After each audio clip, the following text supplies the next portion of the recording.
Ry havana malala, isaorantsika be dia be Andriamanitra hifampahereto indray zany tsika zao ny amin'ny vavaka. Dia hiresaka ny amin'izay voalaza ny soratra masina tsika, ny amin'ny vavaka manokana mihitsy izay tena mba tianao hoentina mibavaka eo anatrehan'Andriamanitra, ka dia andaontsika hametraka an'izany amin'ny mbavaka indray mba hahatonga ny fanahin'Andriamanitra hiasa amintsika ho voaraintsika ny hafatra avy amin'Andriamanitra. Hivavaka tsika tompoko.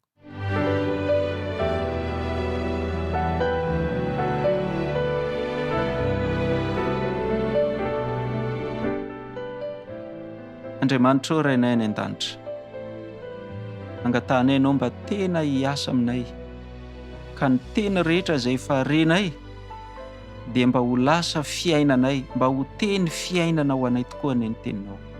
Androany zany izay zao dia mbola handre teninao, fanampiny izay faherenay tamin'ny lasa, dia angatanay ianao mba hanampy anay, mba hahaizanay tena miaina an'izany, mba ho tena fanandramana mamy ho anay ny miaraka aminao araka izay voalaza ny teninao, araka ny fiainam-bavaka sy ny taridalana momba ny vavaka. Angatanay amin'ny anaran'i Kristy ny vavaka. Amen.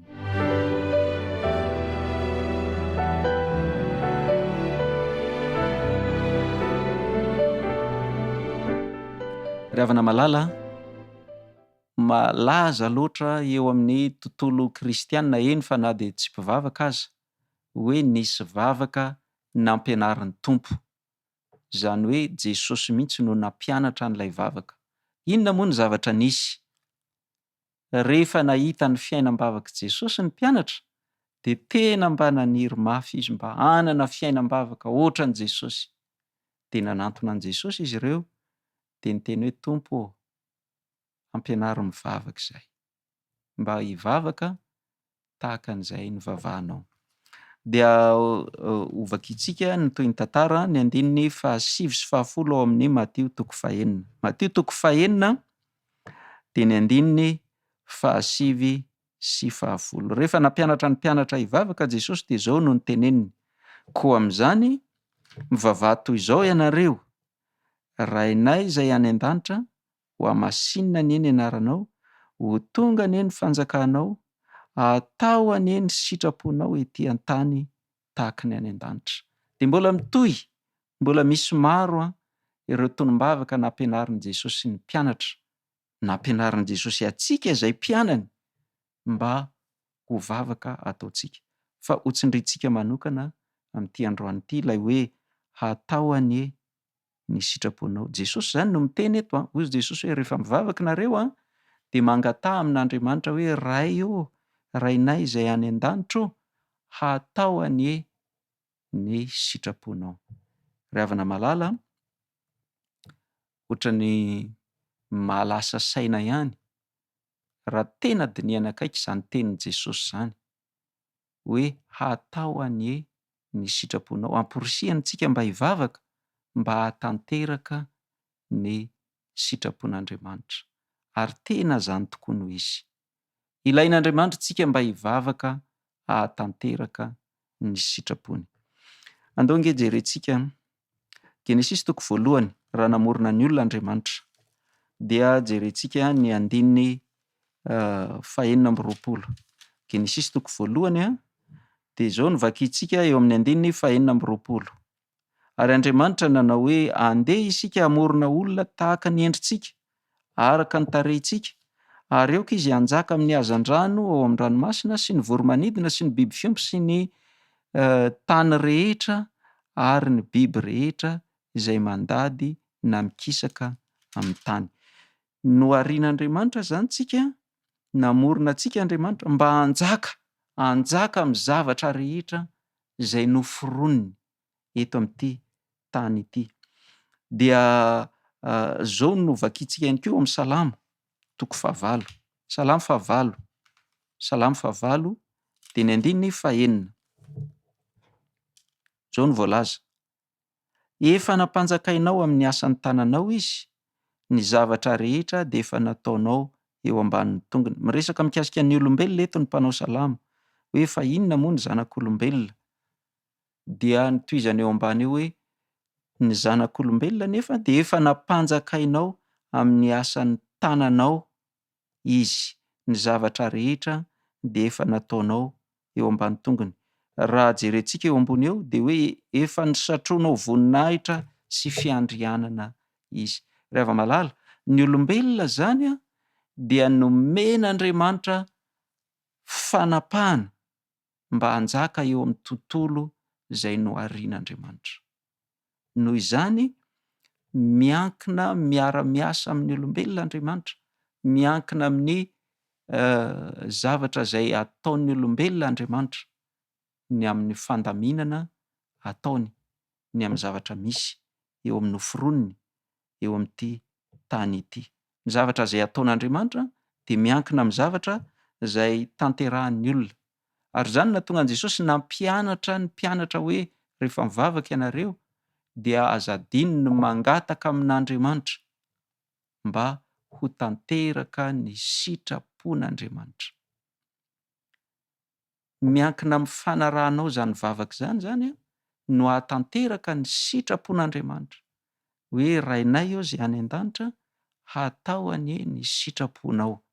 Nomen'Andriamanitra anjara ianao, anjara fanapahana ny amin'ny zavatra izay iseho eo amin'ny voary izay noforoniny.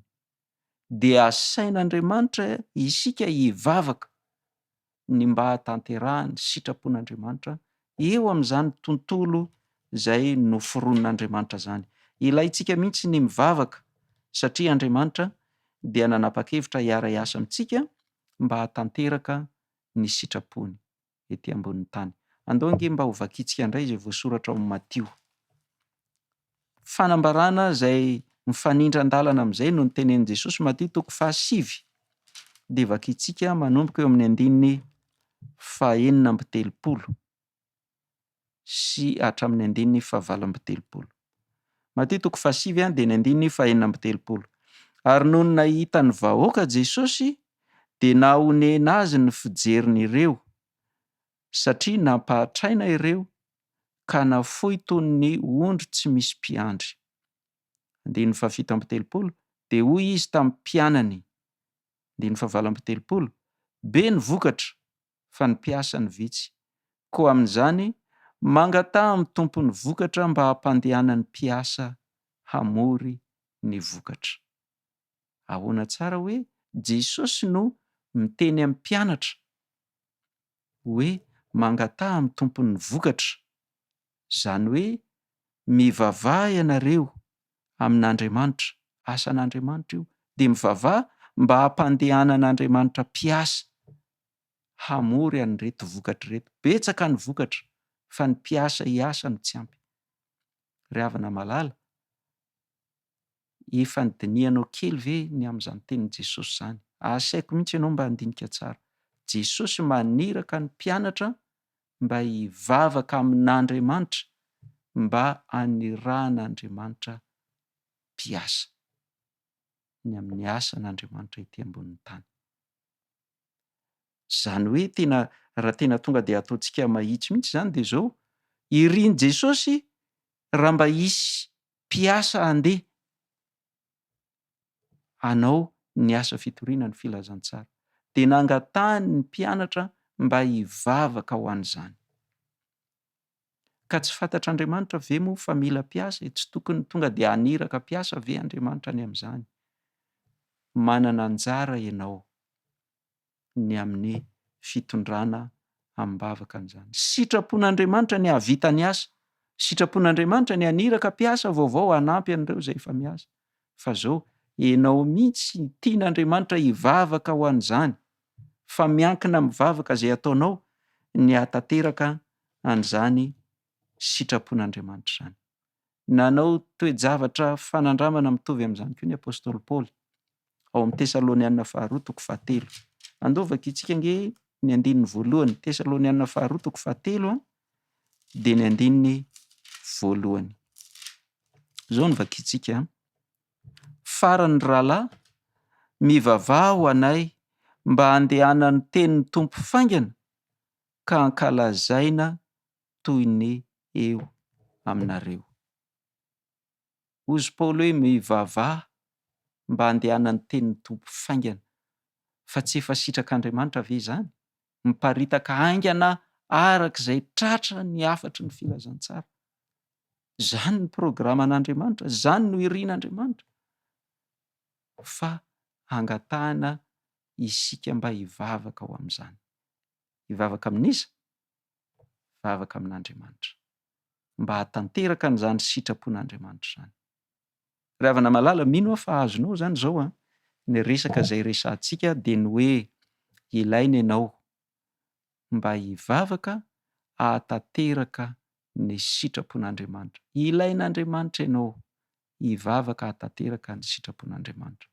Ary izany no hahatonga antsika mila mivavaka, hanao vavaka manokana amin'ny toe-javatra manokana. Inona izany izao ny toe-javatra manokana heverinao? Fa tokony ho tanterahan'Andriamanitra. Zavatra araka ny sitrapony. Kanefa tsy ho tanterahana izay raha tsy mivavaka amin'izay ianao. Irian'Andriamanitra ianao mba hivavaka ao amin'izany toe-javatra izany. Ravana malala, heverinao ve fa tokony hivavaka ho an'ny fiangonan'Andriamanitra maneran-tany ianao, ny zanak'Andriamanitra maneran-tany, mba hahatonga ny zanak'Andriamanitra rehetra handray ny fatrafeno amin'ny fanahy masina, dia mba ho vita ao anatin'ny fotoana farany izay fohy ny asa fitoriana izay nankinin'Andriamanitra. Ilay niteny Jesosy hoe mandehana makany amin'izao tontolo izao dia ataovy mpianatra ary zareo, mampianatra azy, manao batisa azy dia mampianatra azy hitandrina. Fanirian'Andriamanitra efa sitrapony efa hatramin'ny ela izany, fa ilain'Andriamanitra ianao hivavaka ao amin'izany. Ataovy ao anatin'ny programam-bavaka anao, aza izay ho anao irery ihany, aza izay mivavaka ho an'ireo malala anao sy akaiky ny fonao, ireo manodidina anao irery ihany, fa mivavaha ho an'izany toe-javatra manokana izany. Araka ny sitrapon'Andriamanitra izany, fa aza manao hoe tanterahan'Andriamanitra izany fa efa sitrapony izany e. Tsia, ilain'Andriamanitra ianao hivavaka ao amin'izany. Sahala amin'inona ny rahan'i Jesosy ny mpianatra mba hivavaka hoe mangataha amin'Andriamanitra mba hanarahany mpiasa, mba hamory ny vokatra mba ho vita haingana, fa be ny vokatra fa ny mpiasa ny vitsy. Sahala amin'izay nangatahany apôstôly Paoly rehefa nahazo tsindrimandry avy amin'Andriamanitra izy, dia izay no mahatonga an'izany voasoratra atao anatin'ny Baiboly, ilay soratra nomeny ny tsindrimandrin'Andriamanitra. Dia nangataka ny apôstôly Paoly hoe mivavaha ho anay mba handehanany tenin'ny tompo faingana. Ry havana malala, azontsika atao ihany koa no mivavaka ho an'ny toe-javatra manokana. Kanefa tsy hoe azontsika atao fotsiny fa tokony hataontsika izany. Toe-javatra anankiray, toe-javatra manokana. Tombontsoa lehibe ho antsika ny ahafahantsika manao an'izany. Ohatra ny mpianatra nasain'i Jesosy nivavaka ho an'ny toe-javatra anankiray. Ohatra ny apôstôly Paoly izay nangataka an'ireo mpiara-miasa aminy fiangonana tany Tesalonika mba hivavaka ho an'ny toe-javatra anankiray. Dia ohatran'izany koa tsika, afaka mivavaka ho an'ny toe-javatra anankiray ianao. Dia ento eo anatrehan'Andriamanitra izany toe-javatra manokana izany. Dia ho hitanao fankasitrahan'Andriamanitra. Ho hitanao ny hamalian'Andriamanitra an'izany vavaka izany. Anisan'ny toe-javatra izay tokony hoentsika mivavaka izany izao onjam-peo izay iarahantsika miaraka eto izao. Eto am-bavaka izany, mba hiparitaka ary dia haharitra hahavita be eo amin'ny asan'Andriamanitra. Fa ankoatran'izao onjam-peo izao dia misy toe-javatra manokana ihany koa izay efa inoantsika fa hakasitrahan'Andriamanitra araka ny sitrapon'Andriamanitra, dia ny fahitalavitra izay ahafahana mampita ihany koa miresaka arak'izao, mitovy amin'izao onjam-peo iarahantsika izao. Eto am-bavaka izany, fa azo atao tsara ny manao an'izany. Andriamanitra dia miasa manatanteraka ny sitrapony arakaraka ny vavaka izay ataonao, izay ataoko, izay ataontsika eo am-pamitana ny asan'Andriamanitra. Angamba misy toe-javatra izay tena tsy hitanao intsony izay hanaovana azy eo amin'ny fianakaviana anankiray, na eo amin'ny toe-javatra eo amin'ny fiarahamonina anankiray. Ohatra izany hoe marobe ireo zaza tsy ampy taona enjadin'ny herisetra fanolanana any amin'ny faritra maro eto amin'ity nosin-drazantsika malala antsika ity, mba matsiaro ve ianao, mba tena orooro ve ny fonao noho izany toe-javatra izany, hoe fa maninona Andriamanitra no hiaran'izany toe-javatra izany. Ny zaza tsy mana-tsiny tsy ampy-taona, ravina malala azonao ataony mitondram-bavaka an'izany. Izany ny atao hoe manana fiainam-bavaka. Tsy vavaka mifototra amin'ny fitiavan-tena, fa tena vavaka amin'ny lafim-piainana rehetra mihitsy. Nresakitsika tany am-piandohana ny amin'ny vavaka fiderana, nresakitsika ny amin'ny vavaka fisaorana, nresakitsika ny amin'ny vavaka fiakenkeloka sy fibebahana, nresakitsika ny amin'ny vavaka fitalahoana anao manokana zay iriny ny fonao rehetra resao amin'Andriamanitra. Nresakitsika ny amin'ny vavaka fanelanelanana, afaka mivavaka ho an'ny hafa ianao. Misy olona mba irinao ve mba hanolo-tena ho tonga eo am-pototry ny hazo fijalian'i Jesosy? Azonao atao ny mivavaka amin'izany, manaova tolona-mibavaka, mitediavan'Andriamanitra amin'ny fonao rehetra, dia mahareta amin'ny fivavahana. Famaly ny vavaka ao Andriamanitra. Androany tsika dia niresaka indray ny amin'ny hoe azonao atao koa ny tondram-bavaka toe-javatra anankiray, izay tsisy ny inona azonao atao, fa Andriamanitra nefa afaka manao ny zavatra rehetra. Dia ataovy koa izany, tondram-bavaka toe-javatra iray. Ravina malala, tsara ny tompontsika. Raha tena hanana fiainam-bavaka ianao, dia ho hitanao ny fitahiana maro izay ho arotsak'Andriamanitra noho izany vavaka izay nataonao izany. Andeha haray vavaka isika ho famaranana an'izao fotoana izao.